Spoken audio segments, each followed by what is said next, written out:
Hi, this is Paul with To Live For. And I am Donna Maria Bordeaux with To Live For, and we are extraordinarily grateful and so excited to have here with us today Dr. Christiane Northrup. Thank you. What a pleasure. Oh, thank you. All right. So, Dr. Northrup, one of the things we do is just do a little introduction. And when I was thinking about you, I was thinking about the word star, but not Hollywood star or actor, but a star that's in the sky, that's bright and inspirational. And you have been that star for decades. For thousands of people, you have been an inspiration. But I think your inspiration starts at home with your two daughters and now with your granddaughter. Yes. And in addition to that, you have written, by my count, 7 books. I think so. I think so, maybe. And, you know, the big ones, the doorstop ones, you know, that can build bone density, I've revised those each 3 times. So it's like writing Another book. Another book. So it's a lot of them. And that it started in 1994 with Women's Bodies, Women's Wisdom. Yes. And your most recent book, which has just been released, is the... Goddesses Never Age. Right. But another one's going on sale in December of 2016, which is called Making Life Easy, a simple plan for a divinely inspired life, where I really just sort of come out of the closet and tell you what I've always believed. Congratulations. Yeah. I'm so excited to read that. Yeah. That sounds awesome. My most fun book. And this one is, you know, equal for men and women. So that's nice. That's been fun. And I read some of the excerpts from the Goddesses Never Age. Yes. But even though Goddesses is in the title, it's very applicable. Completely. To men. No, it really is. And I've had a lot of men tell me that. Right. Yeah. Right. And the reason that I didn't, you know, obviously I'm a board certified OBGYN, so my training is in women's health. However, I believe that the feminine aspect of men has been every bit as abused as women on the planet. And that's what we're all healing now. We're in creating balance between those two forces. So it's nice you two are doing this together. It's a symbolic representation of masculine and feminine. It's the first time we've interviewed together. Oh.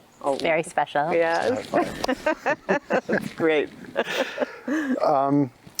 So you've already mentioned, but you've been a physician for a long time.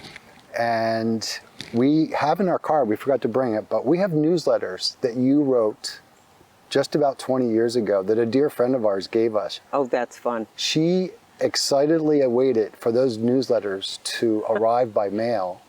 And now your newsletter, which is called Flourish, arrives by email.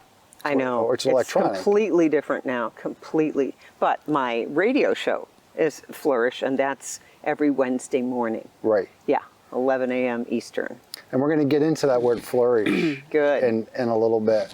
But what we wanted to start with is some of your wisdom that you wrote as part of your website, because I think it's important for our audience to learn a little bit more about your perspective on this.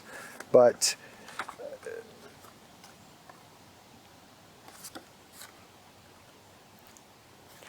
the quote is, the key to vibrant health on all levels is within us, our inner wisdom. So the key to vibrant health is inner wisdom. And I would like to hear a little bit more from you about what inner wisdom means to you. Okay. There's a part of each of us that exists outside of time and space and is always broadcasting to us. So you could think about our greater self, our higher self, as it were, our non-physical self, is most of who we are. And then we have like a tentacle coming down into a physical body. So that, now this is important, the earth is the densest place in the universe, matter, which also comes from the word for mother. So it's dense here. When you can bring spirit into matter here on earth, the hardest place, the densest place in the universe, you change the entire universe. Now, the key to that whole endeavor is to understand that your 5 senses are extraordinarily limited. Your 6th sense, which my friend Colette Barron-Reed says that's our first sense. Our first sense is our gut, our instinct of knowing, wait, that doesn't feel right to me, or I have this inspiration. That's connected with that non-physical part of you that says, take this turn, go here, or I desire that. I'm really interested in this. I wanted to play the harp when I was 3. I'd never seen one. What's that about, right? Right. Yeah, that's that inner wisdom. And when you connect, when you know that there's a force that is guiding you all the time, then life becomes much simpler. Medicine, as good as it is for stuff, and you and I both know this, for a broken bone or a car accident or one of those things, is without acknowledging this inner healer, you're kind of lost, I think, because it's based on statistics. Well, you should have this because statistically, so for instance, if we're looking at statin drugs, which are given out like M&Ms now, the number needed to treat, meaning the number of people needed to take the drugs for one to do well, is, if you're completely healthy, it's about 150 people need to be on those drugs for one to be helped. What's the number needed to harm? 1 in 10. 1 in 10.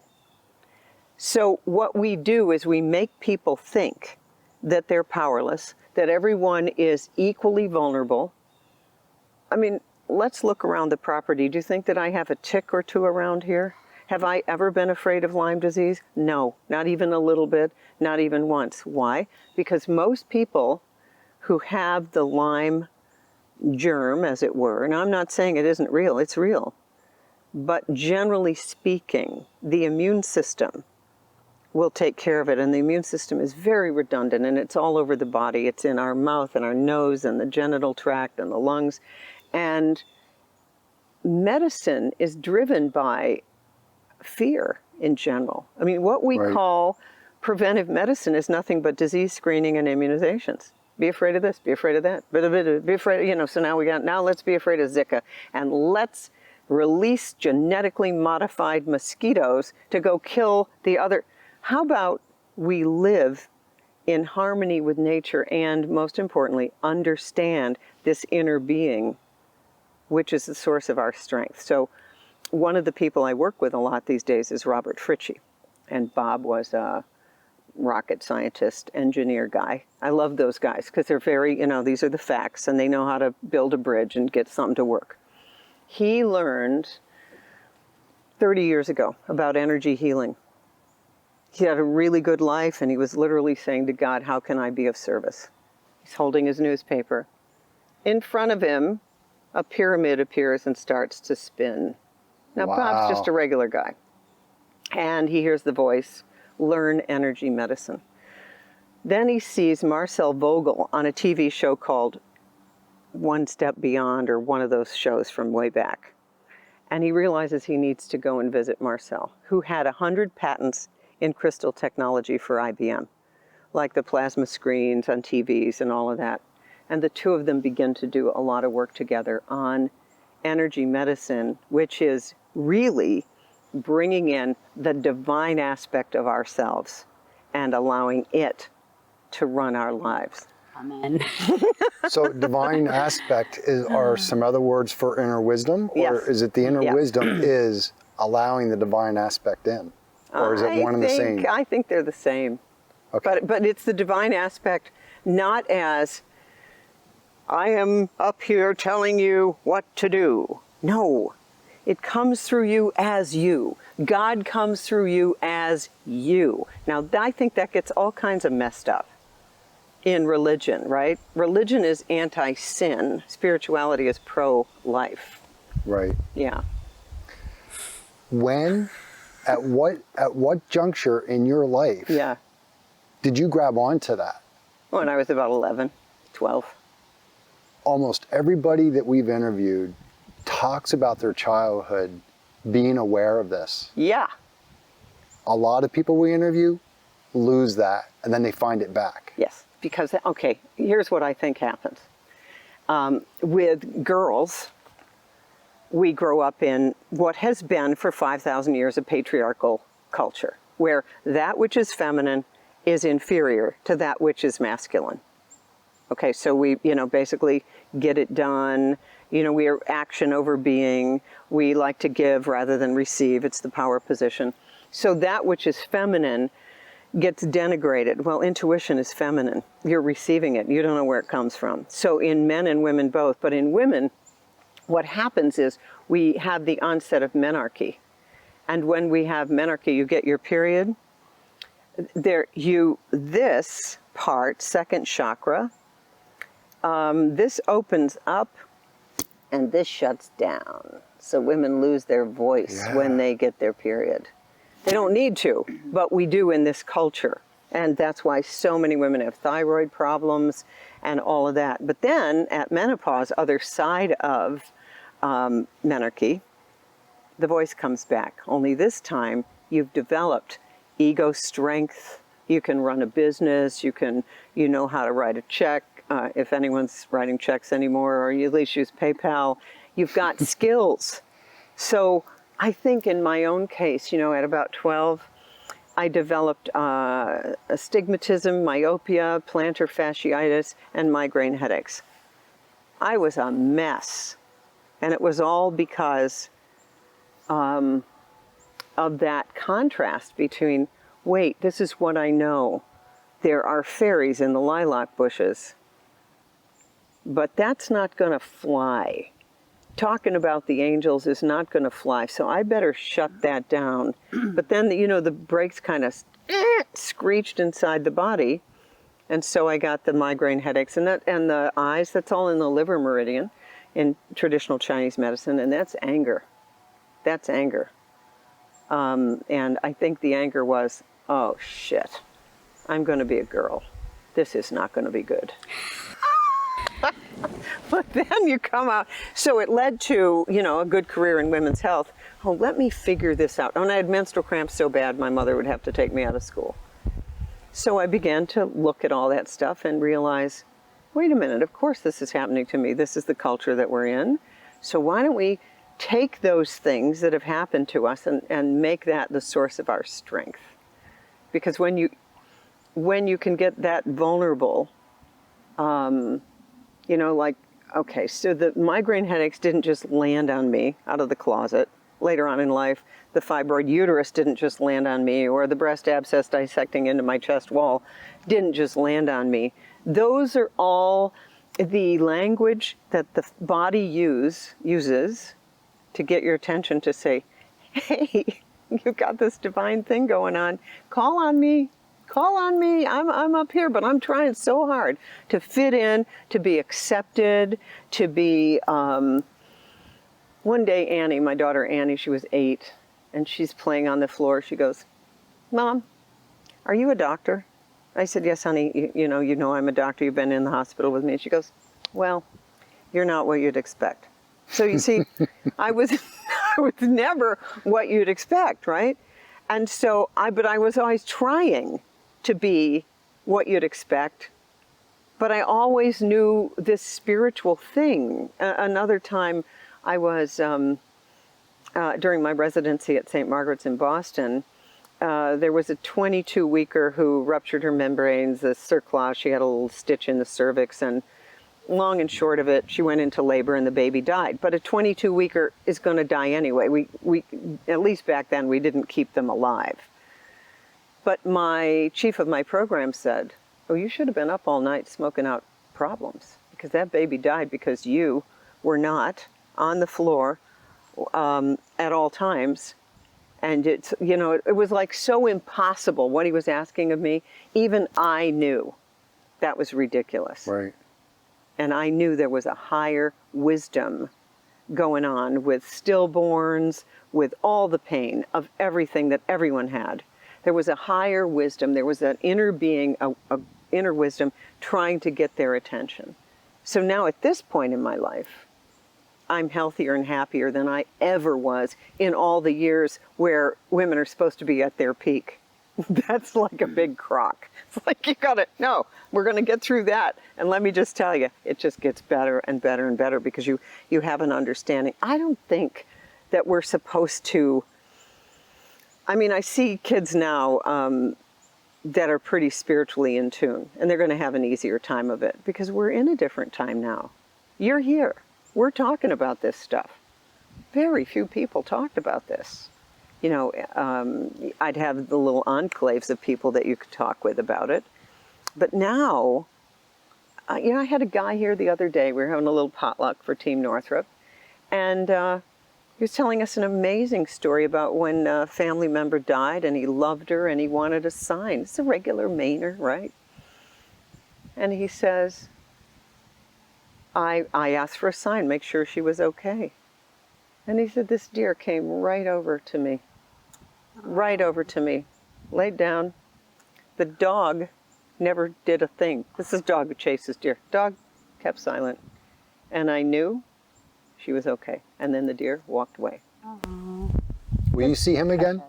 Oh, probably. Because today, Yeah. I saw deer after deer after deer. And I wanted to know why, and it's to let him know. Yeah. But it's also about being on the right path. But I just feel like that deer is, it's Yeah. all connected. Yes, that's right. That's right. And, Deer, gentleness. right. Yeah.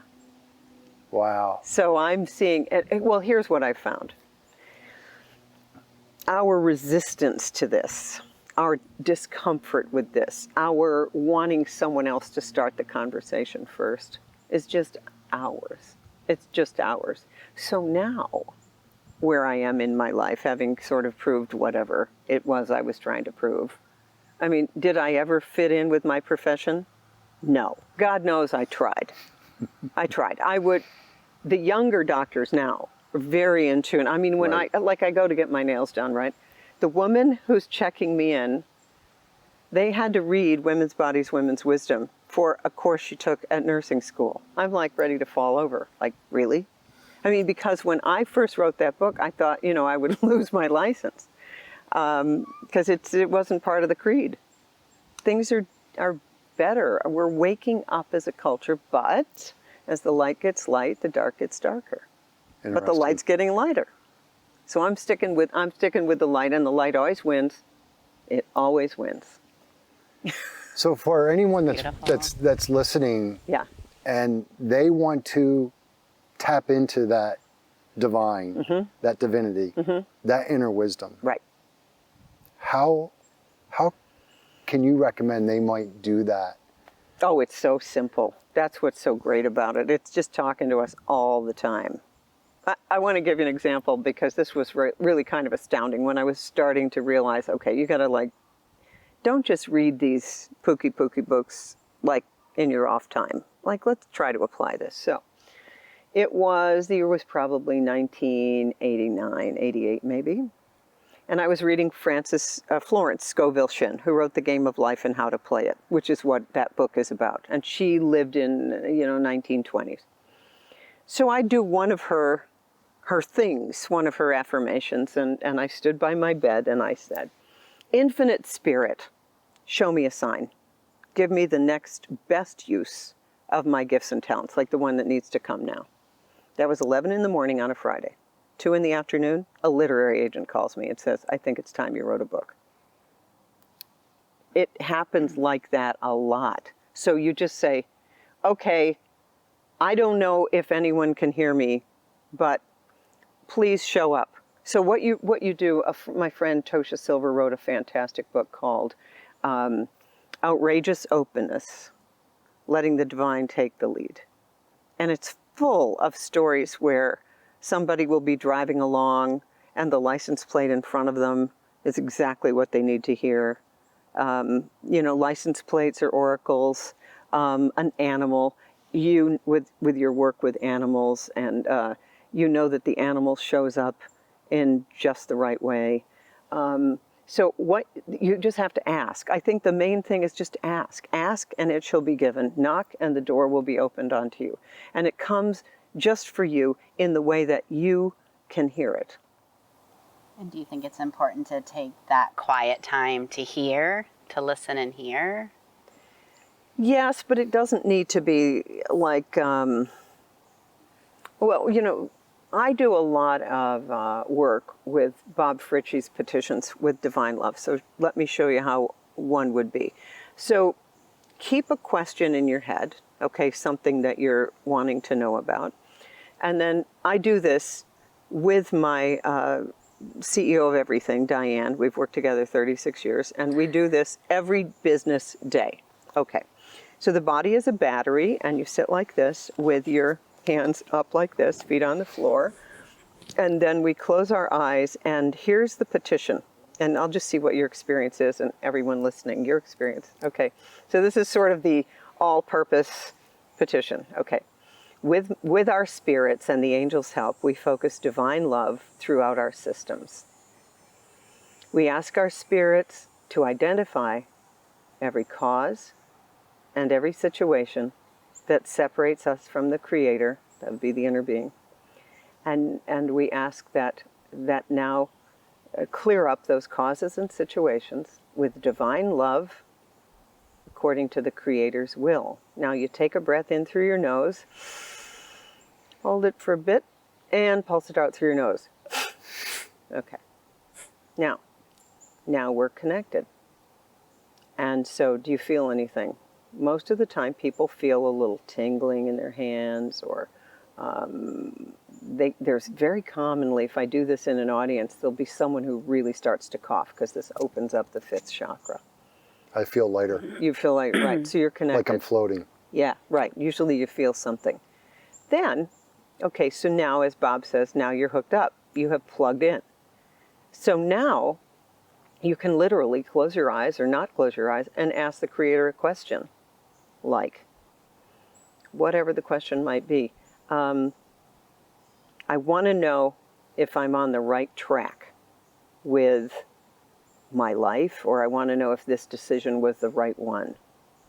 And then you're going to get an immediate answer. And every single time our ego thinks you made it up. That's true. That's the problem. So you can learn over time. So when I do this with Diane, we very often will get exactly the same thing. So we'll spend, so we do one of these petitions for ourselves, one for various aspects of the business, one for each other. And then I've written them down over time, over the years. And you'll see how often you will get an image or a song title or something. I'll give you an example. So on yesterday, we did one of these on our business. She got that the footers, concrete footers for a building had now been placed, and that so that was the one she did.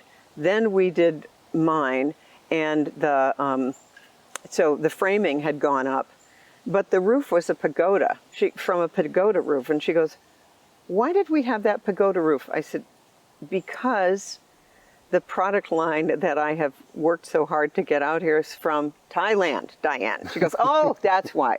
So you begin to trust your intuition. The images. And literally images, the sounds. I will very often get a soundtrack. You know, one time we were doing a meditation for a friend of hers who had acoustic neuroma, a benign tumor of the ear. I close my eyes and I hear Mike and the Mechanics singing, "Can You Hear Me?" You know, it's like, wow. You develop it over time. You have to trust it. It's always there.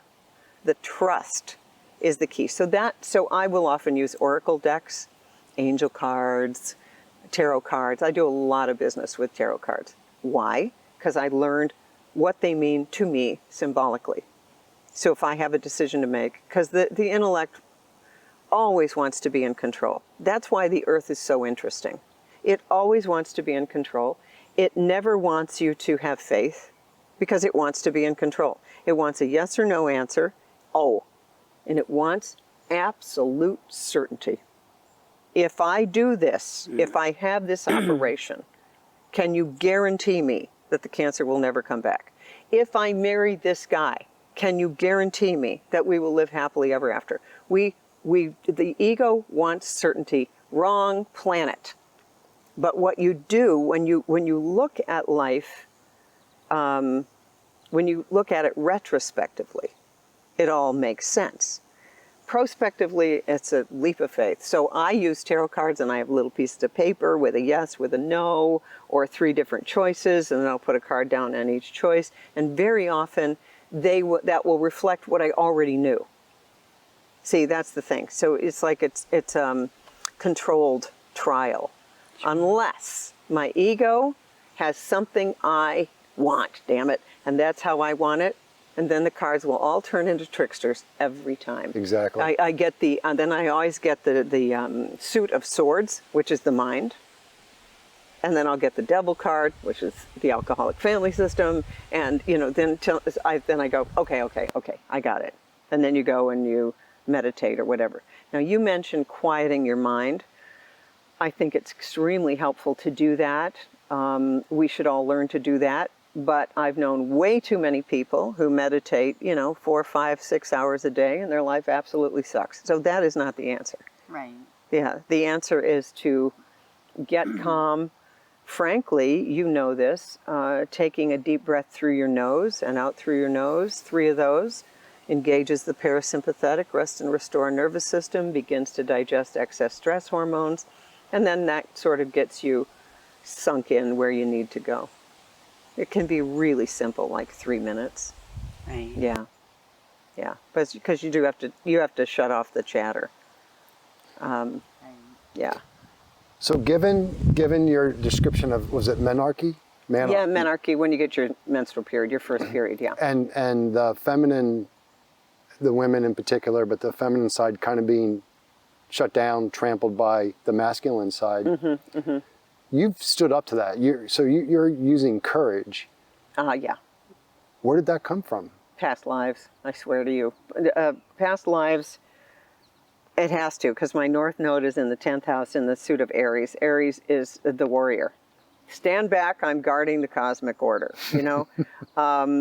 But let me be clear, it also came from my parents.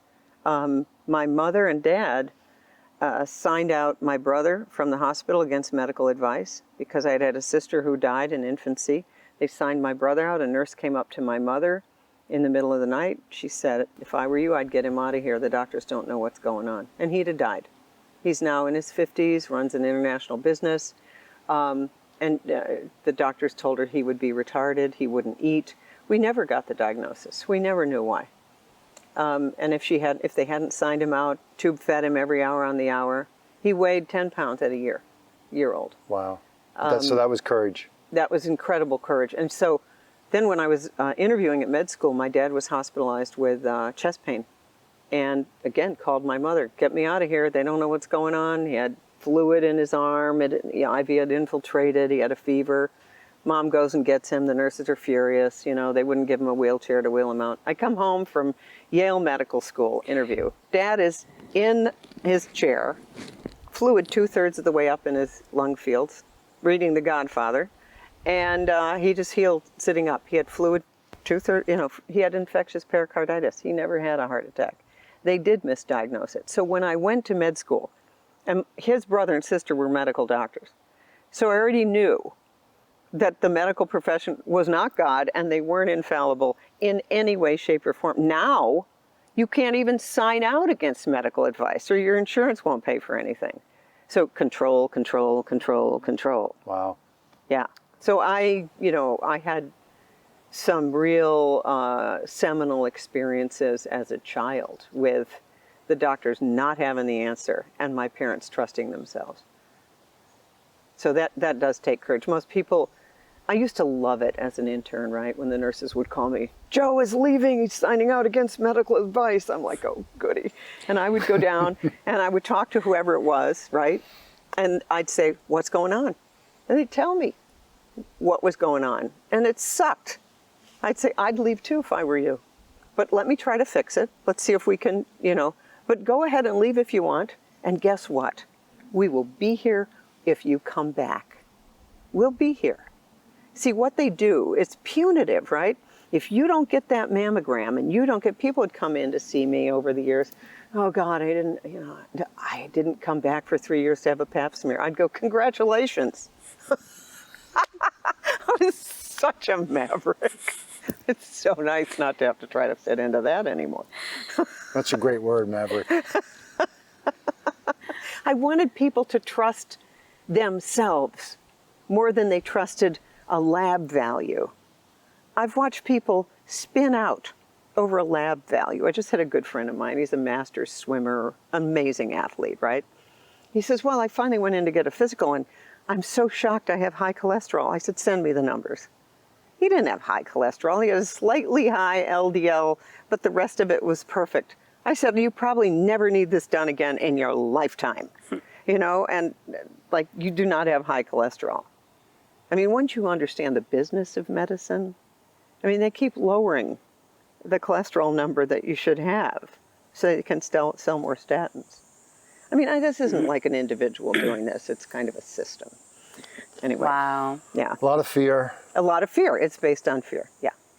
So one of your sayings, I believe, is don't let your age be your cage, right? Yeah, exactly. So what do you recommend and what are your pearls of wisdom to help other people age gracefully and happily? Okay, that is the funnest conversation ever. Okay, so the quote that I love is from Dr. Mario Martinez, who started the Biocognitive Institute. He's the guy who studied the 500 healthy centenarians in every continent in the world.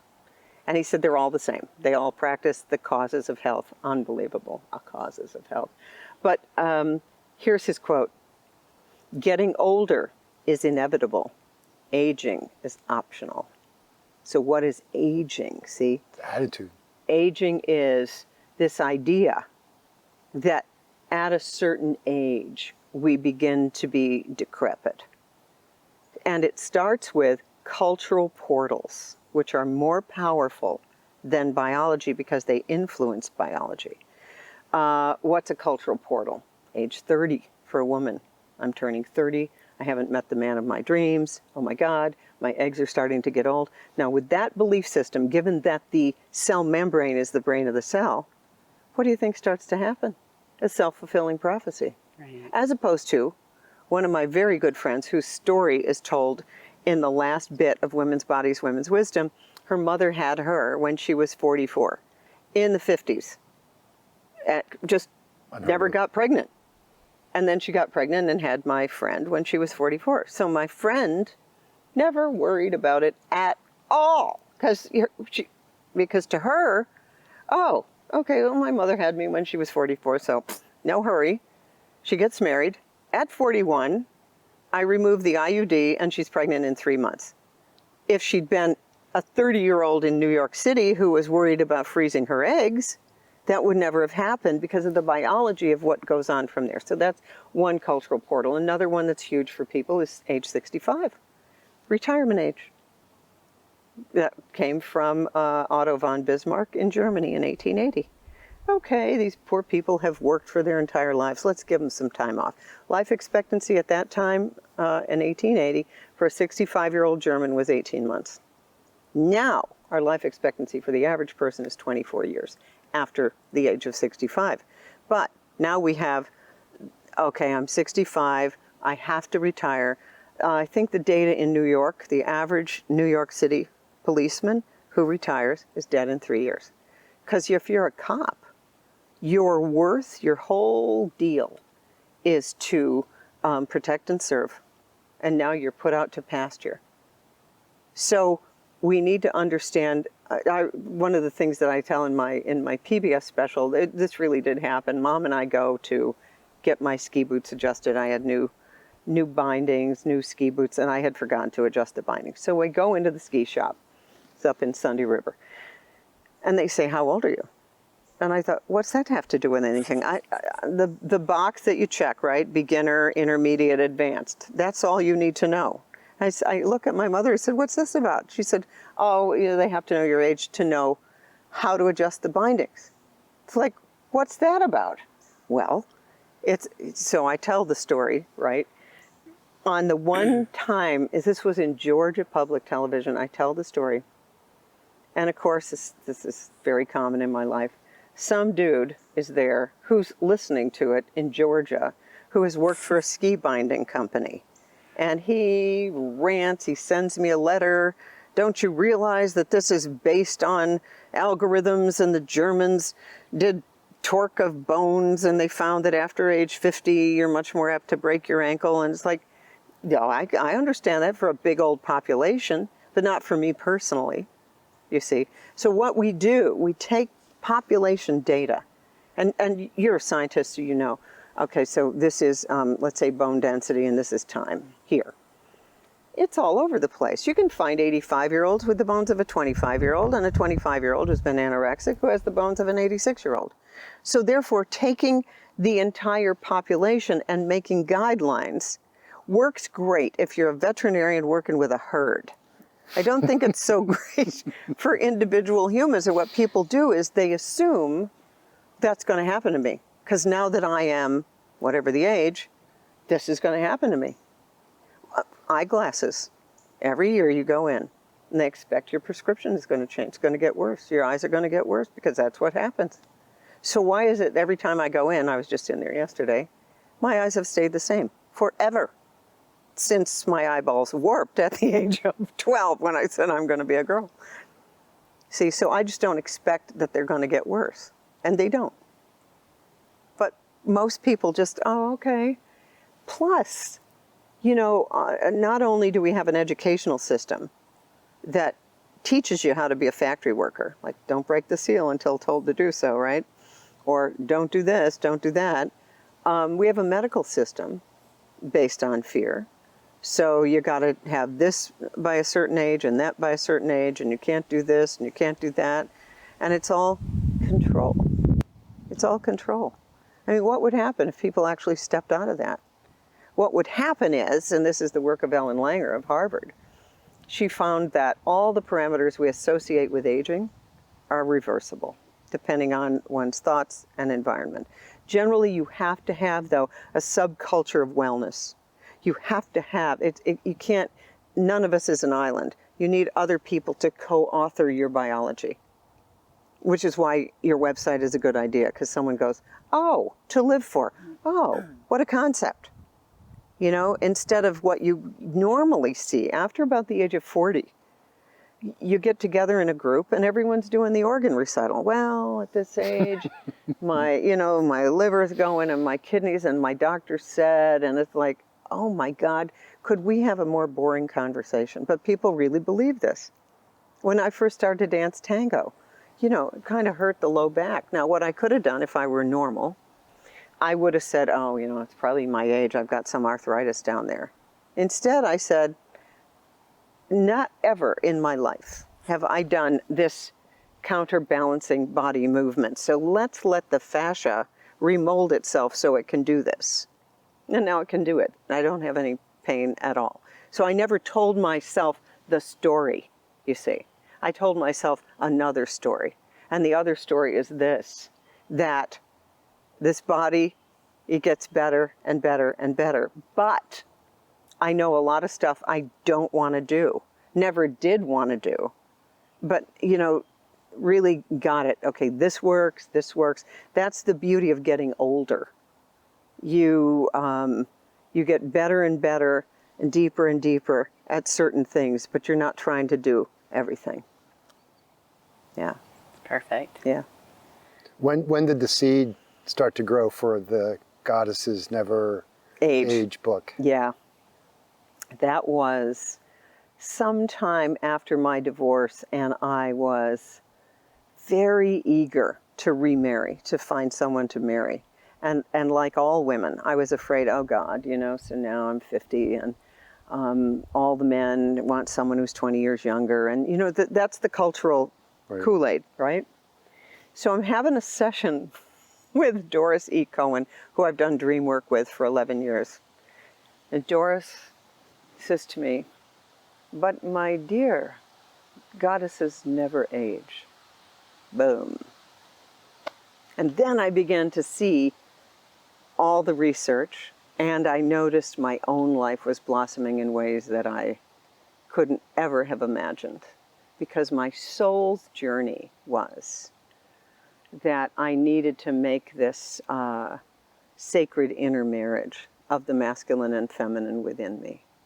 See, it wasn't like, my life story wasn't about, oh, you will marry the handsome prince and you'll live happily ever after. My soul contract is designed to self-destruct should that ever happen. It would never work because of my south node in the 4th house and all of that. Now it can work because I'm not needing anyone to complete me. Now it can happen, but not before. So Goddesses Never Age was my journey in discovering inner wholeness and happiness right where I was. And the tango came from that, and now the whole tango community, and, you know, creating my house as heaven on earth and all that. Beautiful. It was absolutely beautiful. I resonate with everything that you say and that you share. Thank you. So do I. And again, being a guy, you know, it really resonates with me as well. Yeah, yeah. I think there's a universal longing that we all have. And then we're taught the sacraments of marriage. The sacrament of marriage really is about wholeness. It's a 4th chakra sacrament, and you must have felt it. My mantra for myself for years was that I will heal wholly and holy. Ooh, nice. Yeah, that's great. Wonderful. So the name of the new book again? It's called Making Life Easy, a Simple Guide to a Divinely Inspired Life. Okay. When is that coming out? December 13th. And the other thing that I did is I did an 8-hour online women's health course. And we filmed that in San Diego this year. And so I took essentially 40 years of women's health wisdom and boiled it down to 8 lessons. And that'll be available online in January 2017. And Dr. Northrup's website is drnorthrup.com. Yes. And again, her newsletter is called Flourish. I know the radio show is, but I thought the newsletter was too. Probably is. I just haven't looked. I haven't looked at the heading. I think you're right. And as Dr. Northrup mentioned earlier, she has a weekly radio show on Hay House Radio, which is an awesome internet radio station with tons of educational, inspirational, wonderful presenters, stories, and shows. And it's Wednesday. Your show is Wednesday nights. Wednesday morning. Wednesday morning. Yeah, from 11 to 12 Eastern. But it's also, repeated 6 times. They replay. And then if you become a Hay House Wisdom Community member for like $24 a year, you can listen anytime to any of the archives. And there's wonderful stuff on that radio show. And there's an iPhone app and a Droid app. So that means you just, boom, you just press the thing and you get an uplifting, to live for kind of message. Oh, that's perfect. Yeah. Yeah. Shout out to Louise Hay, by the way, who has a big birthday coming up. She does. I'm going to be speaking at Louise's 90th. Wonderful. Yeah.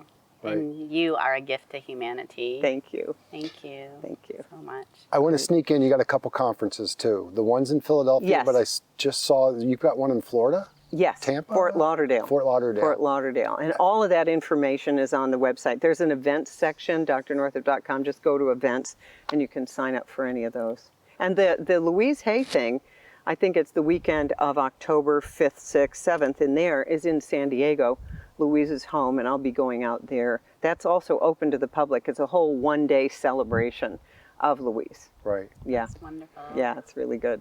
Really good. The truth of the matter is, we could sit and listen and learn and absorb for weeks after weeks after weeks. And we know that you have a lot going on. We are so, so grateful that you took some time to spend with us and with our audience. And we just have, we are humbled, we're honored, and we have a lot of gratitude. Thank you. Thank you.